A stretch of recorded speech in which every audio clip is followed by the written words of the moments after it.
সুপ্রিয় শিক্ষার্থীগণ, তোমাদের সামনে আলোচনা করব প্রতিস্থাপন বিক্রিয়ার মেকানিজম, অর্থাৎ সাবস্টিটিউশন রিঅ্যাকশন। সাবস্টিটিউশন রিঅ্যাকশন অর্থাৎ প্রতিস্থাপন বিক্রিয়ার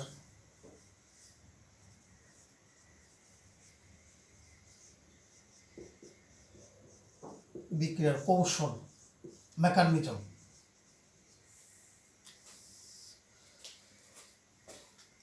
তো সাবস্টিটিউশন বিক্রিয়াটা, যেটা আগে একটা ঘটনা দিয়ে বলছিলাম, যে একজন অনেকক্ষণ ধরে বসবাস করতেছে এক জায়গায়, আরেকজন আসে তাকে সরাই দিয়ে ওই জায়গাটা সে দখল করলো। এটা হলো প্রতিস্থাপন বিক্রিয়া, মানে সাবস্টিটিউট হওয়া, বিয়োগ হয়ে যাওয়া। তো আমরা দেখি সাবস্টিটিউশন বিক্রিয়া আমরা এভাবে জিনিসটা বলতে পারি, একটা রিঅ্যাক্ট্যান্ট, এই রিঅ্যাক্ট্যান্টের কোনো পরমাণু অন্য কোনো পরমাণুর দ্বারা একে বিচ্যুত করে ওই জায়গাটা দখল করে নিল, সেটাকে বলা হচ্ছে সাবস্টিটিউশন রিঅ্যাকশন। যেমন এই অ্যাটমটা এই পরমাণুটাকে এইটাকে দখল করে ওই জায়গায় আসলো, আর এই জায়গাটা এখান থেকে বিচ্যুত হয়ে গেল। তাহলে বলা হচ্ছে যে when any group of atom of a reactant is replaced by another group of atom, that reaction is called substitution reaction. এই সাবস্টিটিউশন রিঅ্যাকশন বা প্রতিস্থাপন বিক্রিয়া কয়েক ধরনের। দেখি ধরনগুলো আমরা এক একটা করে আলোচনা করি। যেমন এই ক্লোরিন Cl2, একে যদি আল্ট্রাভায়োলেট রশ্মি লাইট দেওয়া হয়, তাহলে এই ক্লোরিন তার এই যে ক্লোরিন এবং ক্লোরিনের মধ্যে যে সমযোজী বন্ধন ছিল, এটা সুষম বিভাজন হয়ে মুক্ত ক্লোরিন পরমাণু হয়ে গেল, ফ্রি রেডিক্যাল। স্টেপ এক নাম্বার স্টেপ। এখন এখানে যদি এই মিথেনের সঙ্গে এই মুক্ত ক্লোরিন এসে এর কাছ থেকে একটা হাইড্রোজেন নিয়ে এটাকে মুক্তমূলক করে দিল আবার, আর ওই ক্লোরিন এই হাইড্রোজেন নিয়ে hydrochloric acid, hydrogen chloride. Step 2 number step. এখন এই মিথাইলমূলক ফ্রি রেডিক্যাল আবার ওই মুক্তমূলকের সঙ্গে বিক্রিয়া করে এটা তখন হয়ে গেল মিথাইল ক্লোরাইড। অর্থাৎ মিথেনের কাছে যদি ক্লোরিন চালনা করা হয় আলোকের উপস্থিতিতে, সেটা মিথাইল ক্লোরাইডে রূপান্তরিত হয় এবং ওদিকে হাইড্রোক্লোরিক অ্যাসিড হয়। এই ধরনের বিক্রিয়া হলো মুক্তমূলক প্রতিস্থাপন বিক্রিয়া। এটা ক্রমান্বয়ে এটা ডাইক্লোরোমিথেন, ট্রাইক্লোরোমিথেন, ক্লোরোফর্ম এবং পরিশেষে টেট্রাক্লোরোমিথেন ইত্যাদিতে রূপান্তরিত হয়। এই ধরনের সাবস্টিটিউশন বিক্রিয়াগুলো বলা হবে ফ্রি রেডিক্যাল সাবস্টিটিউশন। এইগুলো একটা ধরন। তাহলে প্রতিস্থাপন বিক্রিয়া প্রথম একটা দেখলাম আমরা, মুক্তমূলক সাবস্টিটিউশন। এবার আমরা চলে যাই আর একটা ঘটনায়। সে ঘটনাটা হচ্ছে এইরকম, আমরা এই বেনজিন চক্র নিলাম,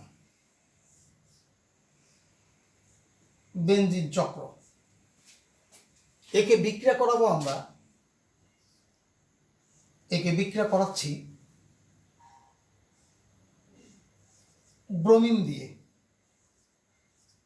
in presence of bromine trifluoride, তাহলে এখানকার হাইড্রোজেন একটা অপসারিত হয়ে এখানে ব্রোমিন চলে আসবে,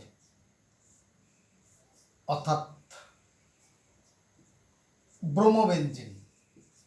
আর এই হাইড্রোজেনটাকে নিয়ে হাইড্রোজেন ব্রোমাইড হবে। তাহলে এই জায়গাটাতে ব্রোমিন এবং ব্রোমিন এভাবে ছিল। তাহলে এই ব্রোমিন এখানে ইলেকট্রনটাকে অপসারণ করতে এটা এই মুক্ত, অর্থাৎ এটা হয়েছিল এই টাইপের ইলেকট্রোফাইল, অর্থাৎ এটা হলো এই বিক্রিয়াটাতে এই ধরনের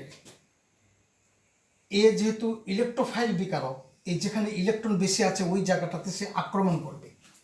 আক্রমণ করাতে এই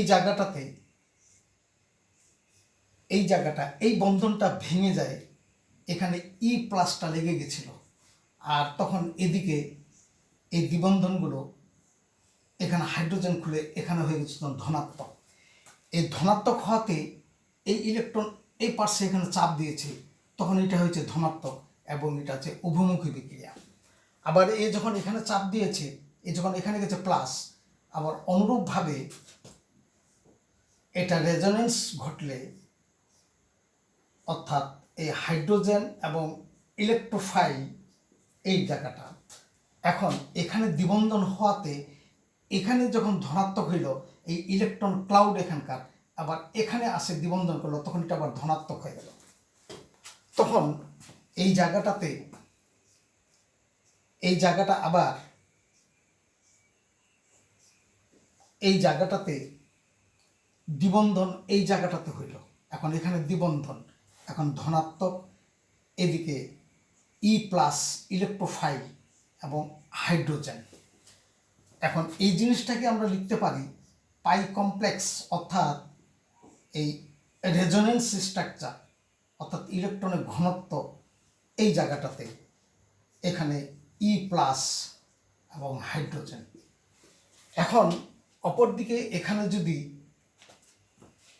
এই হাইড্রোজেন যদি পজিটিভ হিসাবে পালায়, তখন এটা এই ইলেকট্রন তখন এখানে বন্ধন হয়ে যাবে, তখন এটা স্থিতিশীল লাভ করবে এই ধরনের,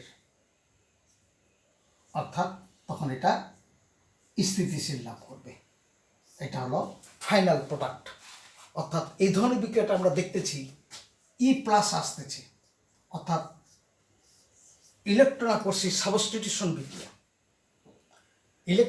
ইলেকট্রোসিল সাবস্টিটিউশন বিক্রিয়ার দ্বারা ইলেকট্রোফাইল সাবস্টিটিউশন, অর্থাৎ ইলেকট্রন আকর্ষিত প্রতিস্থাপন বিক্রিয়ার দ্বারা বেনজিনের নাইট্রেশন, সালফোনেশন, ক্লোরিনেশন, ব্রোমিনেশন এবং ফিডেল ক্রাফট বিক্রিয়া সংগঠিত করা হয়।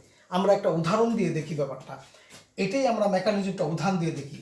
এখানে সর্বপ্রথমে ফেরিক ব্রোমাইড, এই ফেরিক ব্রোমাইড প্রথমে বিক্রিয়া করবে, এই ফেরিক ব্রোমাইড প্রথমে বিক্রিয়া করছে ব্রোমিনের দ্বারা, ব্রোমিনের সঙ্গে। এই ব্রোমিন এই ইলেকট্রোফাইল হয়ে যায়, আর বাকি ব্রোমিনটা আরেকটা ব্রোমিন, তখন এই ফেরিক টেট্রা ব্রোমো এখন এটা নেগেটিভ চার্জ হয়ে যাবে। এটা এখন হলো ইলেকট্রোফাইল বিকারক। এখন বেনজিন ক্লাউডের মধ্যে, বেনজিন চক্রের মধ্যে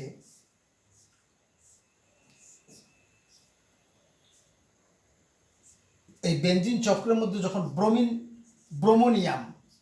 ব্রোমোনিয়াম যখন আসলো, অর্থাৎ ইলেকট্রন আকর্ষী বিকারক যখন আসলো, তখন এই জায়গাটাতে ইলেকট্রনের ঘনত্ব বেশি, এই ব্রোমিন তখন এই ইলেকট্রন আধিক্য অঞ্চলের দিকে গেল। সুতরাং তখন এটা হয়ে গেল, এটা তখন এই জায়গাটাতে ব্রোমোনিয়াম আয়ন যুক্ত হাতে এখানে হাইড্রোজেন এবং এই ইলেকট্রন ঘাটতি হতে এটা ধনাত্মক চার্জ, এখানে একটা বন্ধন এবং এখানে বন্ধন। এখন এটা অভিমুখী, এখানে ধনাত্মক হওয়াতে ইলেকট্রন মেঘ তখন এখানে হইলো, তখন এটা প্লাস হয়ে গেল, তখন এটা আমরা দিতে পারি আবার এভাবে, এটা তখন আবার এই রেজোন্যান্স স্ট্রাকচার, এখানে দ্বিবন্ধন, তখন ব্রোমোনিয়াম হাইড্রোজেন, এটা একটা ধনাত্মক, এই ধনাত্মকের জায়গাটা এখানে দ্বিবন্ধন ছিল, তখন এখানে আবার ইলেকট্রন ক্লাউড এখানে আকর্ষণ শুরু করলো, তখন এই জায়গাটাতে আবার এই জায়গাটাতে এখন এই জায়গাটাতে দ্বিবন্ধন, এখানে দ্বিবন্ধন, আর ব্রোমিন এবং হাইড্রোজেন অর্থাৎ ধনাত্মক, এটা তখন শেষ পর্যন্ত এই রেজোন্যান্স স্ট্রাকচার, রেজোন্যান্স গঠন দিস ব্রোমিন এবং হাইড্রোজেন। অতপর এই রেজোন্যান্স গঠন, এই রেজোন্যান্স পাই কমপ্লেক্স যেটাকে বলা হয়, ব্রোমিন হাইড্রোজেন, এখন এর সঙ্গে তখন আয়রন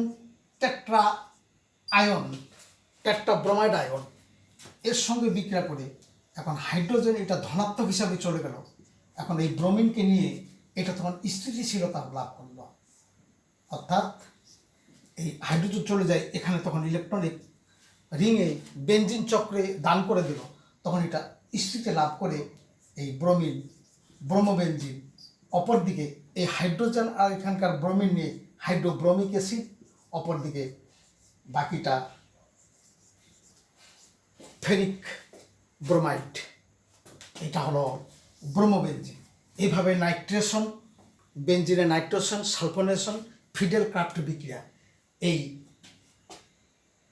ইলেকট্রন আকর্ষী সাবস্টিটিউশন বিক্রিয়া দ্বারা সংগঠিত হয়। এবার আমরা আরেকটা বিক্রিয়াতে চলে যাই। সাবস্টিটিউশন বিক্রিয়া দুই ধরনের দেখলাম, একটা দেখলাম ফ্রি রেডিক্যাল সাবস্টিটিউশন, আর একটা দেখলাম ইলেকট্রোফাইল সাবস্টিটিউশন। আরেকটা বিক্রিয়া যদি আমরা এভাবে দেখি, এভাবে একটা যদি বিক্রিয়া দেখি আমরা অ্যালকাইল হ্যালাইড, এই অ্যালকাইল হ্যালাইড এর সঙ্গে যদি আমরা এই ধরনের কোনো ঘটনা নিয়ে আসি, এই নিউক্লিওফাইল যদি আমরা নিয়ে আসি, একটা নিউক্লিওফাইল বিকারক, তাহলে এ যেখানে ইলেকট্রন বেশি থাকবে কম থাকবে এই জায়গাটাতে আসবে, তাহলে নিশ্চয়ই এটা তখন হ্যালাইড হিসাবে, অর্থাৎ এটা তখন কার্বোক্যাটায়ন তখন এই নিউক্লিওফাইল এই জায়গাটাতে অ্যাটাক হয়ে যাবে, এ তখন হ্যালোজেন তখন হ্যালাইড হিসাবে বিচ্যুত হবে।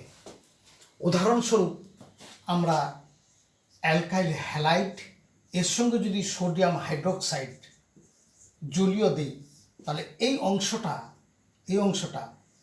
এর সঙ্গে লেগে এটা হয়ে যাবে অ্যালকোহল, অপরদিকে সোডিয়াম এই হ্যালোজেনকে নিয়ে সোডিয়াম হ্যালাইড, ক্লোরাইড দিলে সোডিয়াম ক্লোরাইড, ব্রোমাইড দিলে ব্রোমাইড ইত্যাদি, এটা অ্যালকোহলে রূপান্তরিত হবে।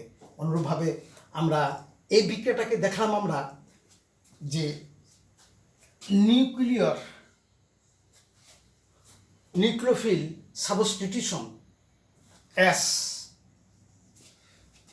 তাহলে এটাকে বলা হয় অ্যাসেন বিক্রিয়া, অর্থাৎ নিউক্লিয়ার সাবস্টিটিউশন বিক্রিয়া। এই অ্যাসেন বিক্রিয়া আবার দুই ধরনের, একটা SN1 এবং একটা SN2। SN1 এবং SN2 পরবর্তীতে এই দুটো আলোচনা করব। এই খুব গুরুত্বপূর্ণ আলোচনা SN1 এবং SN2 বিক্রিয়া, পরবর্তীতে নিউক্লিয়ার সাবস্টিটিউশন SN1 এবং SN2 এগুলোর সম্বন্ধে আলোচনা করব। তোমাদের সকলকে ধন্যবাদ।